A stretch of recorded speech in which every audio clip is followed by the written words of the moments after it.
Hey everybody. I went to Costco today and I also went to HEB and I got some groceries. So I wanted to talk about what I normally get at the grocery store and what I get at Costco versus HEB. So Costco has a lot of really great organic options, specifically when it comes to chicken.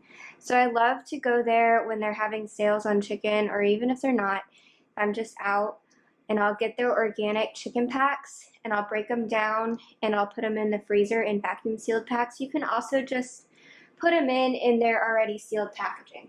So I got some drumsticks, I got some wings, and I got some breasts. And I also got a couple of whole chickens. So I'm going to show y'all how I break these down.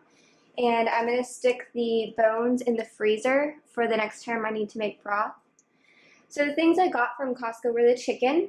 I got the avocado oil, which they have a great price on this brand, which I love.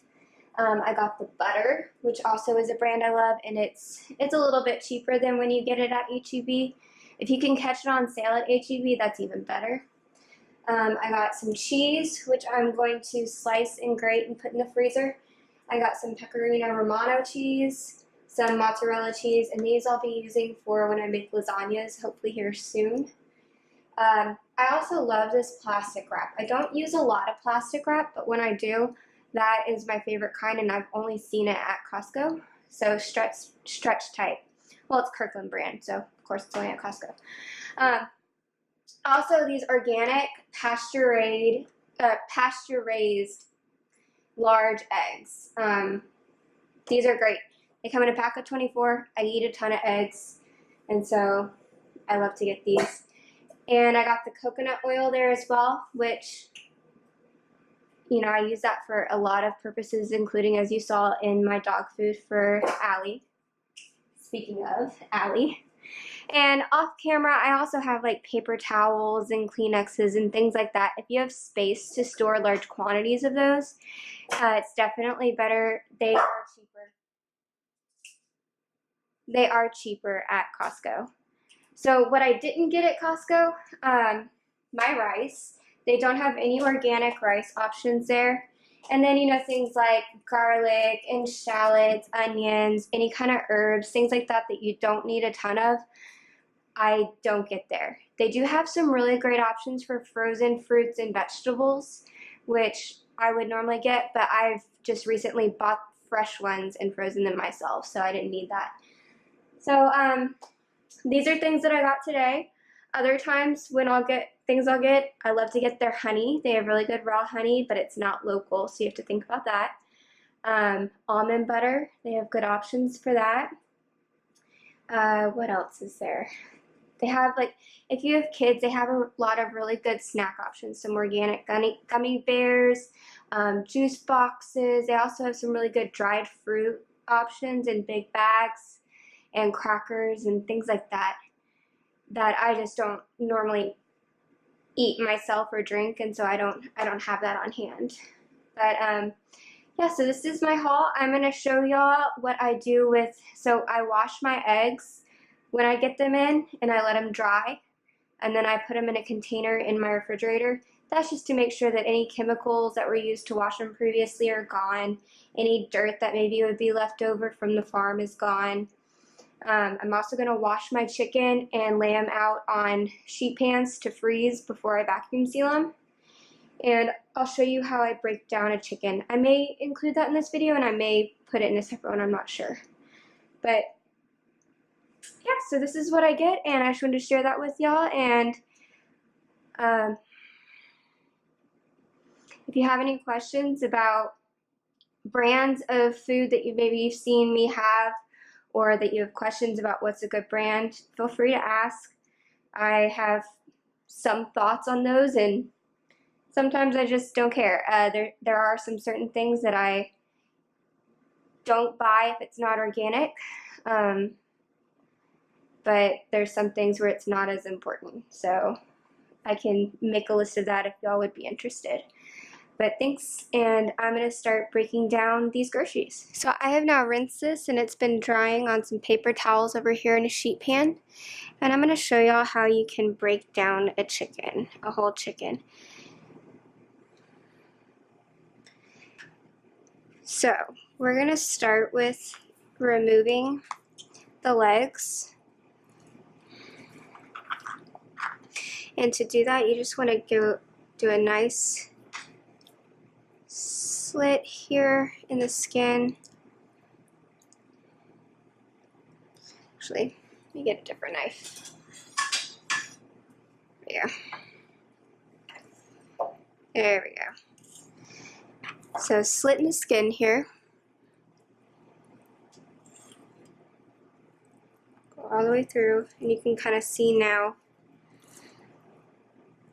where this goes. So we're going to take off the whole thigh and leg together.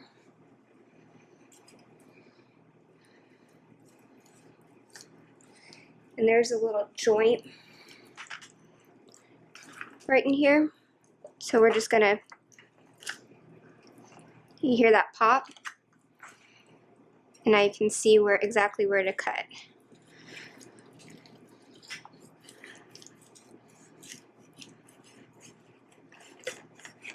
Okay. Got one leg quarter off. I'm going to set this back over here.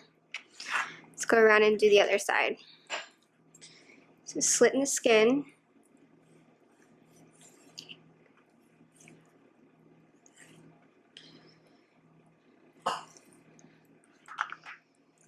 And then just going to, come on. Sorry, I have to do it the right way for me.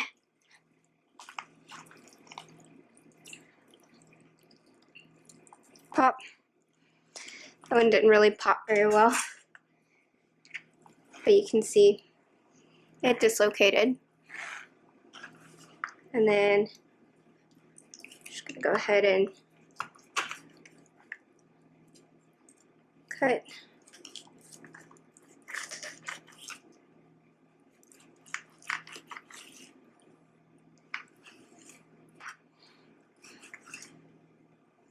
Got another leg quarter. That over here. Okay. So next up, we're gonna cut off the wings. These are a little bit more difficult to find sometimes. There we go. Found that nice joint. And I like to cut mine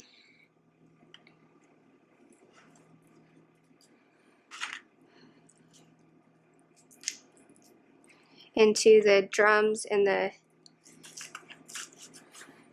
whatever those are called.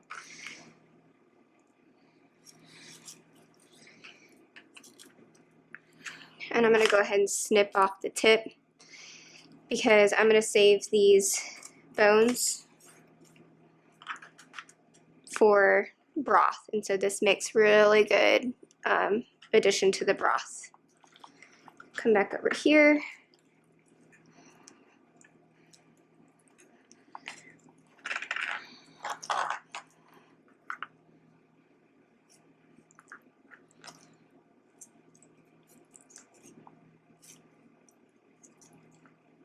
Come on. There we go.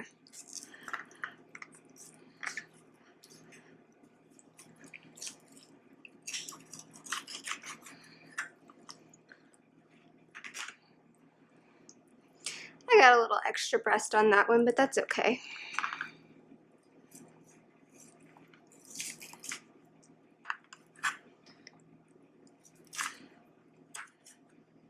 Okay. Got those. Add this. I've got my neck bones over here, so I'm going to add them over here to that. Okay, and then for the breasts, this can be a little bit more difficult for people. I am going to cut it completely off the bone. So just find right in the middle and just start to cut. And then we're just going to slide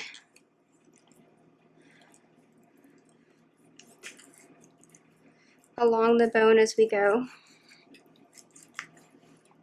And if you leave some meat, guys, it's no worries, because that just means that you're gonna add some more flavor to your broth when you make it. That's why I recommend just don't throw the carcass away.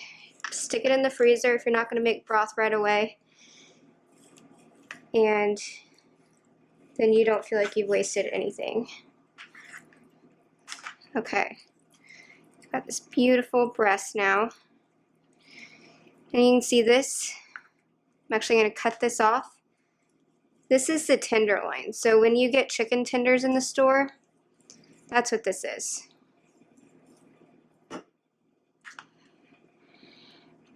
So now we have a breast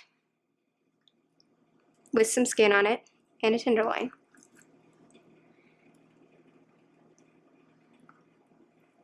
Do this side.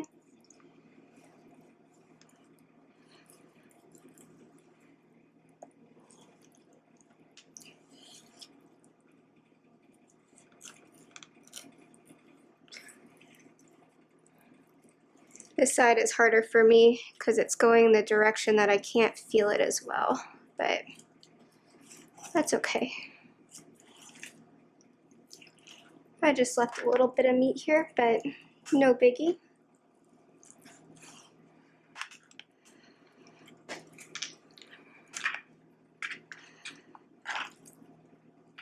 So we're going to go ahead and just take off this tenderloin.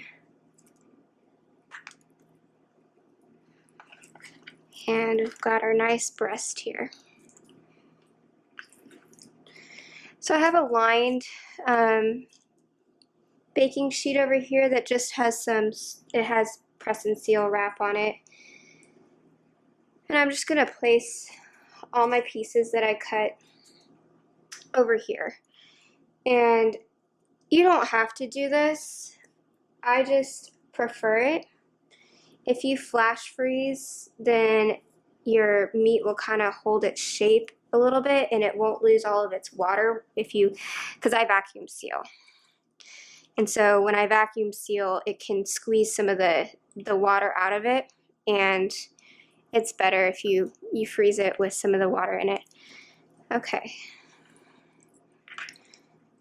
So I'm going to go ahead and see if I can.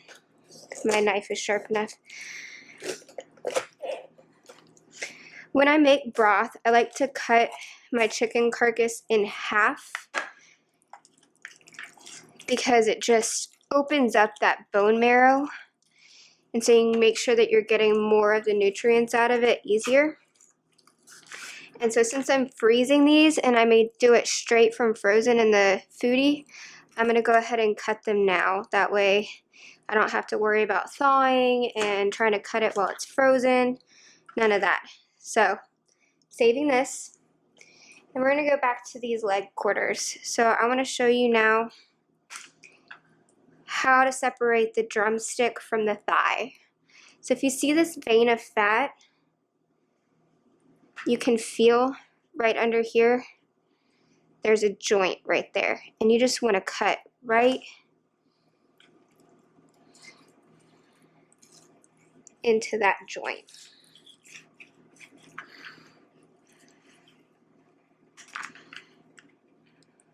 So we've got this nice drumstick and thigh.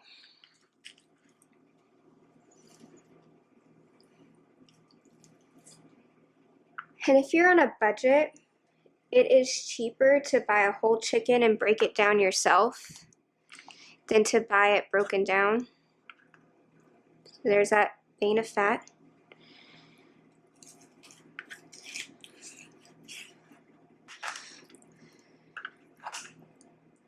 And I also, at Costco, I can't get bone-in, skin-on chicken thighs, which I love. I love to do air fryer chicken,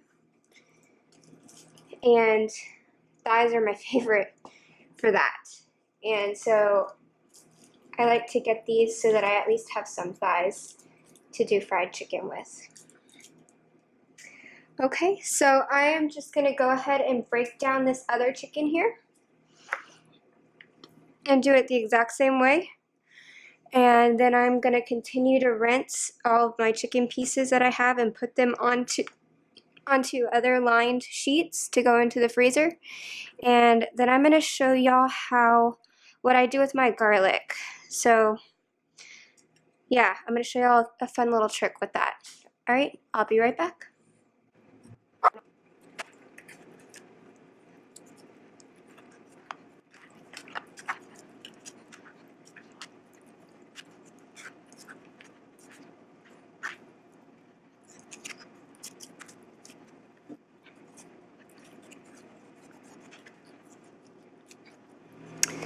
Alright, so my chicken is in the freezer right now, and I will show y'all tomorrow when I take it out and vacuum seal it what that looks like.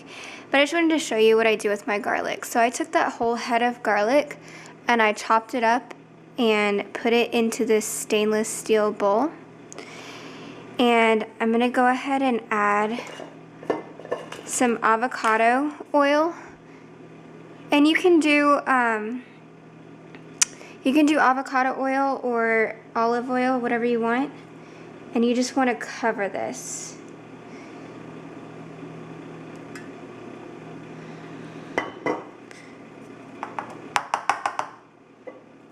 Let it sink up in there. So the olive oil will help preserve this for a couple of weeks, and you can just leave it sitting out on the countertop. And that way when you come home and you want to cook, if you want to add garlic to your food, then you can just grab either a fork and just get the garlic out, or you can grab a spoon and get some oil with it, whatever you want, and just add it to whatever you're cooking without making a mess of having to peel and chop garlic. I hate chopping garlic because it gets so sticky. You know, it gets really sticky and it makes a mess, and yeah. So I love to do this. I don't always do the whole head. I sometimes just do a few cloves at a time. It just kind of depends on what my plans are for the garlic. And it also is really nice because you have this really delicious garlic infused oil. But I do recommend, if you do this, use a stainless steel or glass bowl.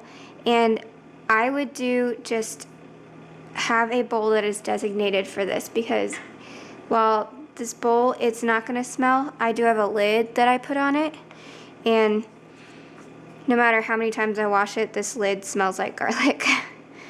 So I recommend that you have a designated bowl for that. And you don't have to cover it, or you can just cover it with some saran wrap if you want. I'm just always afraid that I'm going to knock it and spill it because I leave it on my stovetop. So, but you don't want it too close to heat, or else it'll roast your garlic in the bowl. So this is what I do with my garlic, and it just makes it really easy for me to use this whenever I want. And also, I wanted to show you, so I took my avocado oil and I added it here to this dark colored glass bottle that has a flow, oh my gosh, what's it called? I can't remember what it's called now. But this flow restrictor top. And I just think it's pretty, and that's why I do that. And then I also added some to this spray bottle because, I don't know if y'all saw, I ran out of my spray avocado oil, and so this will do the same thing. It's just refillable, and it's cheaper than buying the one that's already in the store. So that's what I do with these things when I get them. I also have a butter crock that I put butter in on my counter so that I have room temperature spreadable butter when I need it. But I already have some in there, so I can't show you that. And my eggs.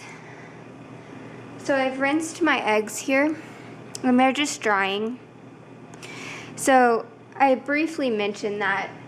And what I do, this wasn't a grocery haul that had a lot of produce. So normally when I have a lot of produce, I have a big bowl that I fill with water and a little splash of apple cider vinegar, and I'll just I'll soak my veggies and my fruits in that, and then rinse them off, and then I'll do the same thing with my eggs. I'll put them in that bowl with apple cider vinegar and rinse them off. And then I have a little drawer container in my refrigerator that holds my eggs for me. And I'll show y'all that maybe another time when I have more produce that I purchase. I'll eventually have to do some steaming of some veggies and put them in the freezer again, but I did that just recently, so I didn't need it right now. But yeah, so this is what I do with my garlic and my eggs, and I will be back tomorrow to show you what it looks like when I have vacuum sealed my chicken and get that put in the freezer. Alright guys, thanks. Alright, with some of these breasts that I have here, I'm going to freeze some whole, and then I'm going to do, what I'm going to do with some of them is I'm going to pound them out, cut them in half into a smaller portion or into little chunks. And so I'm just going to show you that right now. So I have this covered with some wrap. That way no chicken juice flies all over my kitchen as I pound it. And I just have my little meat mallet here. And you just want to get it to an even thickness. That way when you cook your chicken, it cooks evenly all the way through, and it also tenderizes it at the same time.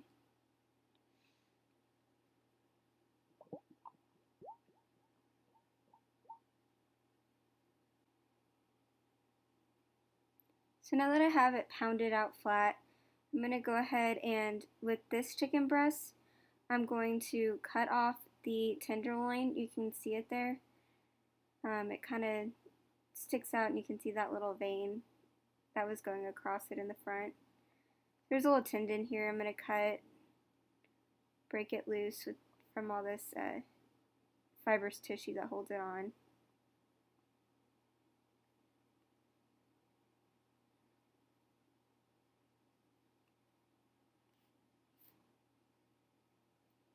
Just going to cut this off. And I froze several other tenders from the other chicken breasts and did them separately, and I'll just use that sometimes to put on my salad. Like I'll grill it up and put it on a salad. So now I'm going to cut it in half so it's a more manageable portion size for me. And a lot of times what I do is I'll take this portion out of the freezer and I'll throw it in some balsamic vinaigrette, or I love Tessemae's dressings for marinades. They have a zesty ranch. I'll just let it marinate during the day and then grill it that night, and either just eat it plain or throw it on a salad, and it's delicious. Alright, so this time I'm actually going to cut off this tenderloin first before I pound it. I normally do that, but I kind of forgot with the last one. And you don't have to cut the tenderloin off, you can leave it on. A lot of people do. I kind of like having those as a little separate bite that I can have. So I'm going to go ahead and pound this one out again. And with this chicken breast, I'm actually going to cut it into chunks. And so I'll spread these little chunks out onto a sheet pan when I freeze it, and that way when they go into the bag, I can still take them out individually. And then I can just grab a handful and I can use them to make chicken nuggets, or like the chicken tikka masala that I made where it's in chunks, or I'll do teriyaki chicken, bourbon chicken, anything like that. And then I just already have a little portion size for me. Okay, so I'm just going to go ahead and cut this little tendon off of this tenderloin and put it back over on the sheet tray. And then I'm going to finish processing these next couple of chicken breasts. So I'm just going to pound them out like I did before, cut one in half and cut one into little 1-inch cubes. And just get these on a sheet tray to freeze for 12 to 18 hours. And when you let them freeze that long, it just really ensures that if you put them in the same bag together, they're not going to stick. They're going to stay separated. So you can grab, your one breast, your one thigh, your one leg, whatever you want to cook for that night. Reseal your bag and not worry about having to thaw out a whole chunk of chicken or having to individually package all of these. So that just cuts down on plastic waste for me and makes sure that I can, just have the one portion size that I need and not waste anything. So I'll see y'all tomorrow and show you what my finished processed chicken looks like.